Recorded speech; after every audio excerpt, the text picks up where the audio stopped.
Good morning, good morning, good morning, or good afternoon, or good evening, or good whatever and wherever you are in this big, beautiful, and messy world. I'm Carol C.C. Miller, your positive life strategist, peace activator, and global hugger, coming to you with another episode of Embrace Your Life Chat. I was not here at all last week, so I apologize for that. My schedule was a little crazier than I expected it to be, but I am here today and I'm looking forward to chatting with you. Please let me know in comments where you are joining me from. I am in Chicago. I was away for the weekend in Pittsburgh. Had a great weekend. I hope you did as well. And right now they are mowing outside, so you may hear a little distraction in the background. And I apologize because they're like right out my window at this moment. Hopefully, they will go away very quickly.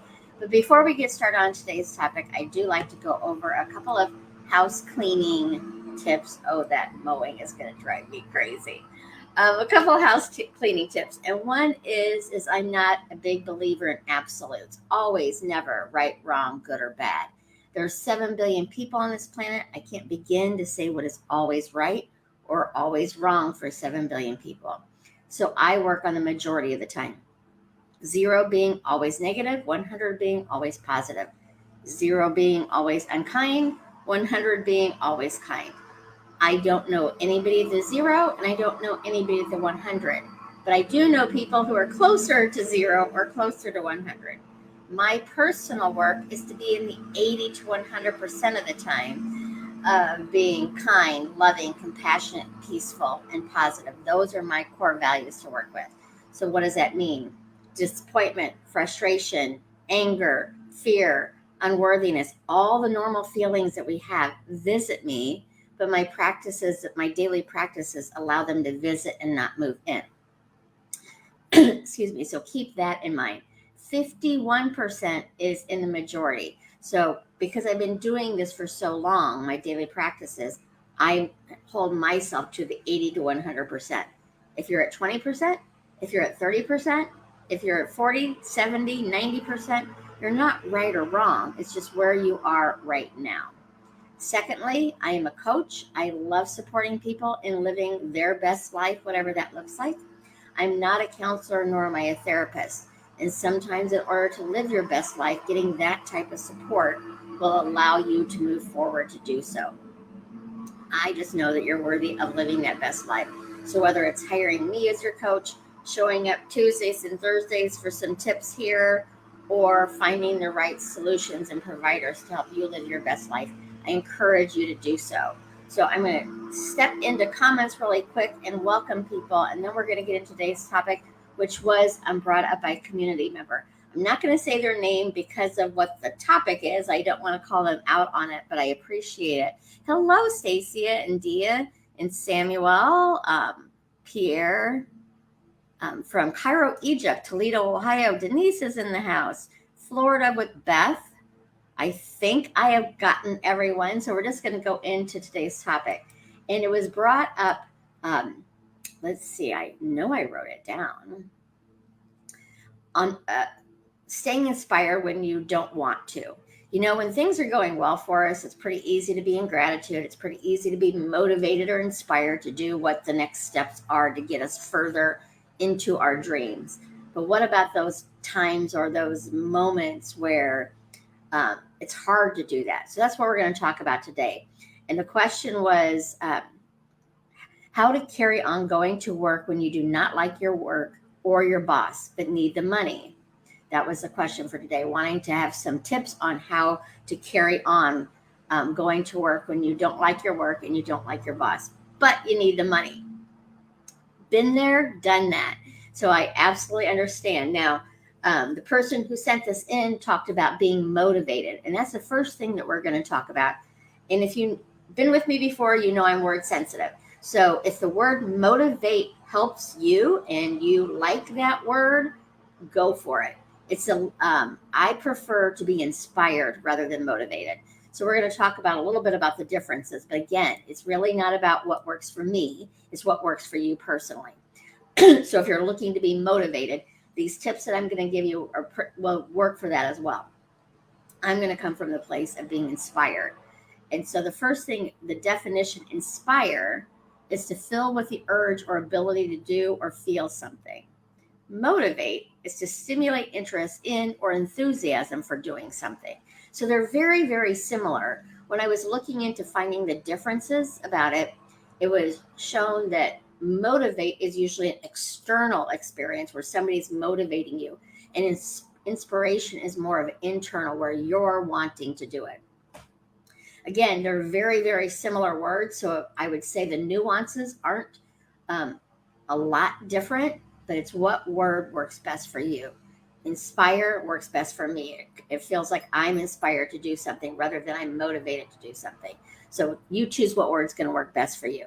Then we're going to come up with an affirmation. An affirmation is simply a statement, not right, wrong, good or bad, not positive or negative. What you say and how you interpret it can be positive or negative. But if I were to say, I am the smartest person in the world, I'm pretty sure, well, I know I will immediately in my head say, no, you're not, because I'm not the smartest person in the world. I'm the smartest person in the world can be seen as a positive statement, but because I've already negated it, it's not positive for me. So you want your affirmation to be believable. It can be a stretch from where you are, but you don't want to immediately negate it. So today's affirmation, and again, it's really good for you to come up with it in your words. So if what I'm sharing with you doesn't work, I encourage you to create some affirmations to affirm what you want in your life, who you want to be in your life, rather than affirming what you don't like. And even in our today's topic, it is so easy to affirm when we're at a job that we don't like, when we're working for people we don't like, because it's right in front of us. So that's why we give it a lot more attention, and then we help grow that experience as well.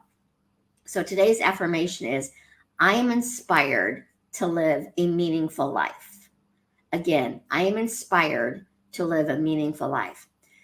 If you were to say that and right now you're like, nope, not really inspired to, you might want to go into, I'm in the process of being inspired to live a meaningful life, or change it up completely. Again, the important part is to not negate it as soon as you say it. So whatever you're affirming, and you can affirm the things you don't want about your life, but I encourage you to affirm what you do want or what you are creating moving forward to do that. So again, the affirmation is, I'm inspired to live a meaningful life. Now let's get to the tips. Tip 1, if you have been with me anytime, this is generally speaking the first one on the majority of sessions, and that is to be aware of how you feel. So for this person, she's aware that she doesn't like her job. She's aware that she doesn't like her boss, and she's aware that she needs this job right now for the money. So instead of pretending like everything's great, my job is wonderful, I love my boss and everything, when we pretend and stuff our hurt feelings, our sad feelings, our disappointed feelings, all of those feelings are valid. It's how much attention and time and energy do you want to give to them. So ignoring them pretty often does not mean they go away. They're kind of like in the back of your head, just ready to pop out again. So when you acknowledge the fact that you're not enjoying your job, that you're not enjoying your boss, that you're not, whatever it is that you're acknowledging, give it attention, because it does want to be heard. It wants to be acknowledged, and then you can move forward from there. You just don't want to give it the power over you to then be your primary thought process. And when it's right in front of you, it's easy for it to be your primary thought process. So that's when we're going to come into practicing to stay in that awareness, to pay attention to how we feel, stay in that disappointment, that frustration for as long as you need to, but then move forward to feeling a little bit better. The second thing is, and really, excuse me, none of these are in order, like you have to do 1, 2, 3, 4, 5.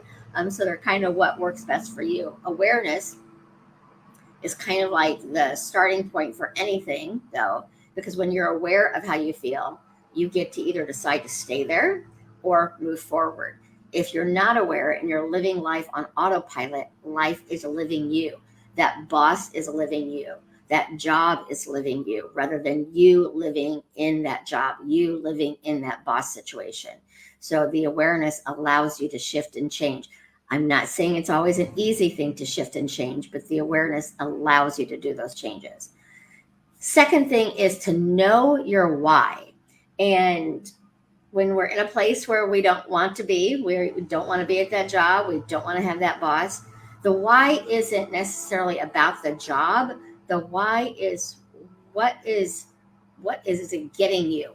Why are you getting up each day? Maybe it's your family. Maybe you have something else that you're dreaming about. But my why is to live my best self and help other people do that.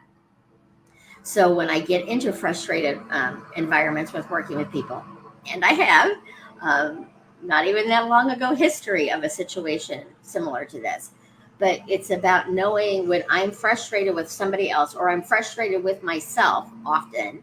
It's like, why? How is this supporting me in my why? How is this helping me move forward to live the life I want to live? Is it holding me back because I'm focused on the don't wants, which isn't wrong? It's just how much time and energy do you want to give it? Or is it helping catapult me forward to where I do want to go, who I do want to be, how I want to show up in this world? So I encourage you to think about it. And if you could be working someplace right now that you love, it's your passion, but know your why. You could be in a really challenging place right now, and your why might be harder to see, but it's still there. So figure out what your why is.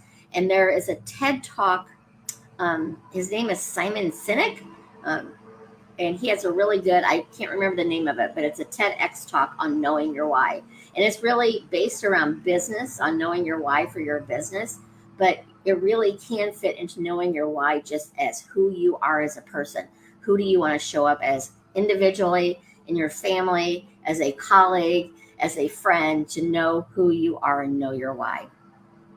Next, and when it's challenging because you're in a job you don't like with a boss you don't like, is to step into gratitude.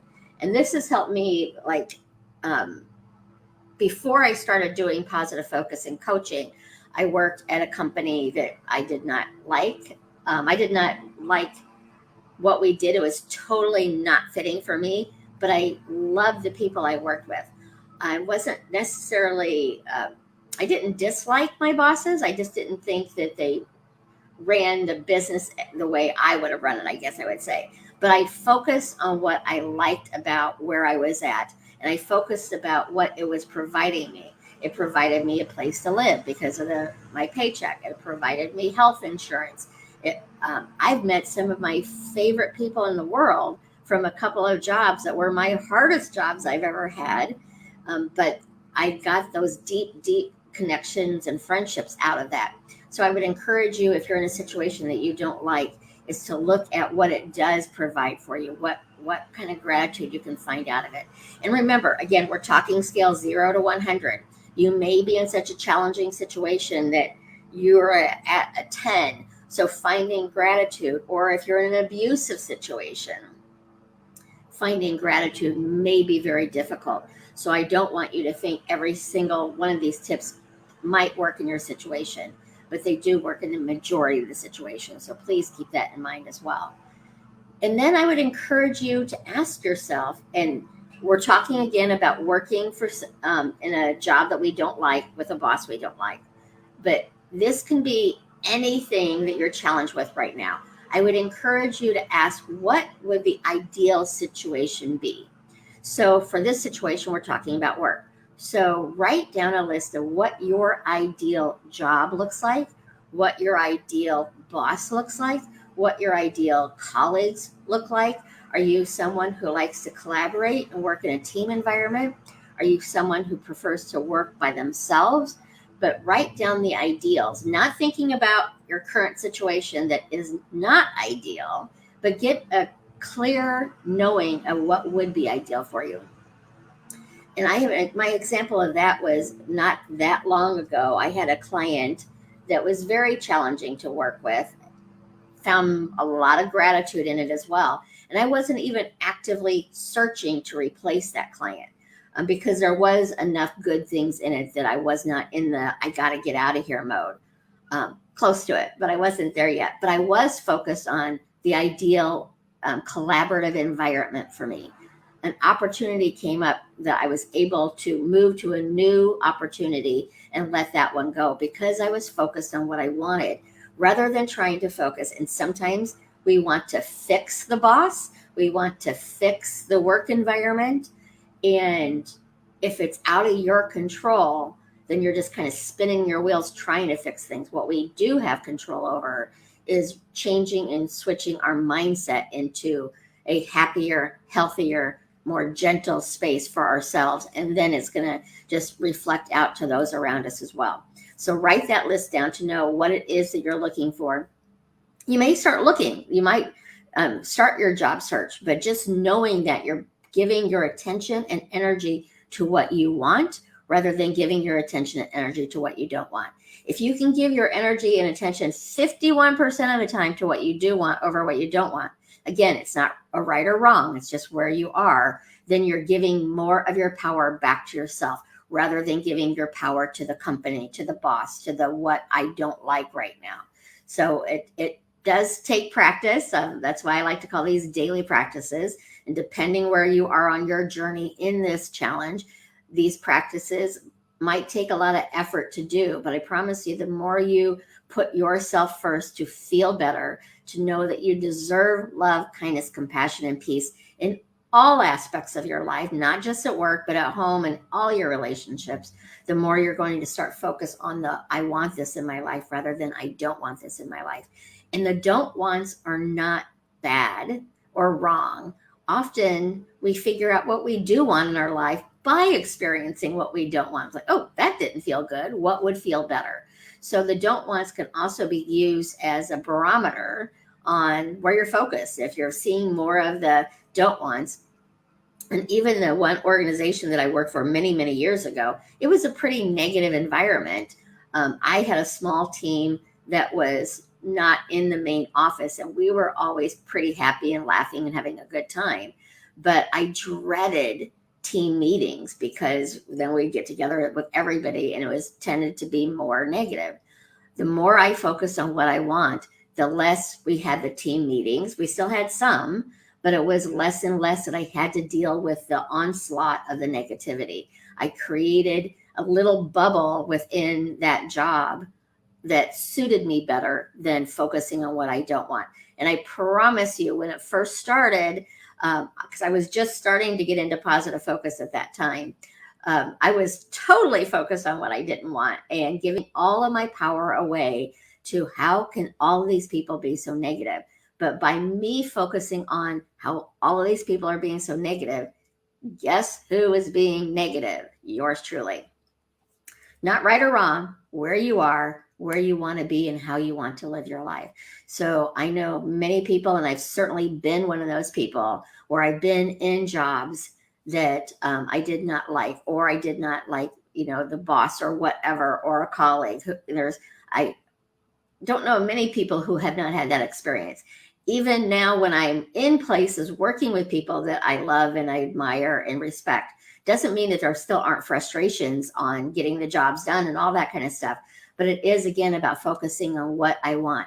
Importance for me is to be collaborative. Importance to me is to be kind. Importance to me is to be loving, peaceful, compassionate. Importance to me is to focus on solutions rather than blame. And so know what is important to you in your journey through this big, beautiful, and messy world. And then the next thing I would say is if your job in this moment is depleting you, and that's rightfully understandable if you're working in an environment that you don't like and you probably don't feel respected or honored, is to do something on your off hours that will replenish you on that. So maybe it's to volunteer, maybe it's a hobby that you love to do, but I would encourage you every day, do something that fills you back up with that knowingness that you deserve to feel better. So again, maybe you love to cook, maybe you love to play the guitar, maybe you love to volunteer. I think volunteering is a great way to get out of your own stuff, because you're seeing other people's lives as well. And then helping other people tends to help yourselves more than you ever imagine. So those are my tips for today on staying inspired even when you don't want to. Be gentle with yourself. It's not going to be 80% of the time, especially when you're first practicing, if you're at the 30 or 40 feeling depleted because you're working someplace that you don't want, just take a small step today, a small step in the afternoon, and just keep focusing on where you want to be rather than maybe where you are right now.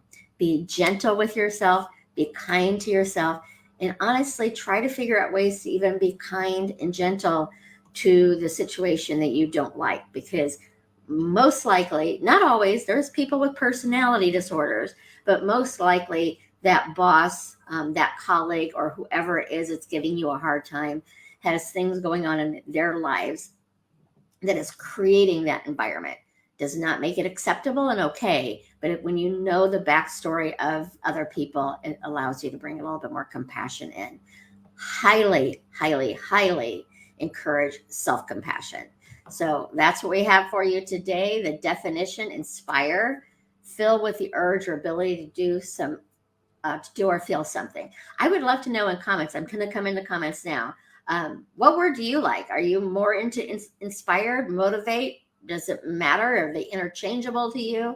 Again, I'm word sensitive, so I tend to, I'm not a big fan of the word goal. I use the word experience. What do I want to experience rather than what kind of goals do I want to achieve? So it's really, again, going back to what works best for you. So if you have questions, I'm going to come into comments now and check. If you have a topic for another episode of Embrace Your Life Chat, I'll be back on Thursday. Let me know there. And if it's something that I feel I can bring some value to, or some love, kindness, compassion, and peace to, I will happily add that onto the list, because I really do like getting suggestions from the community.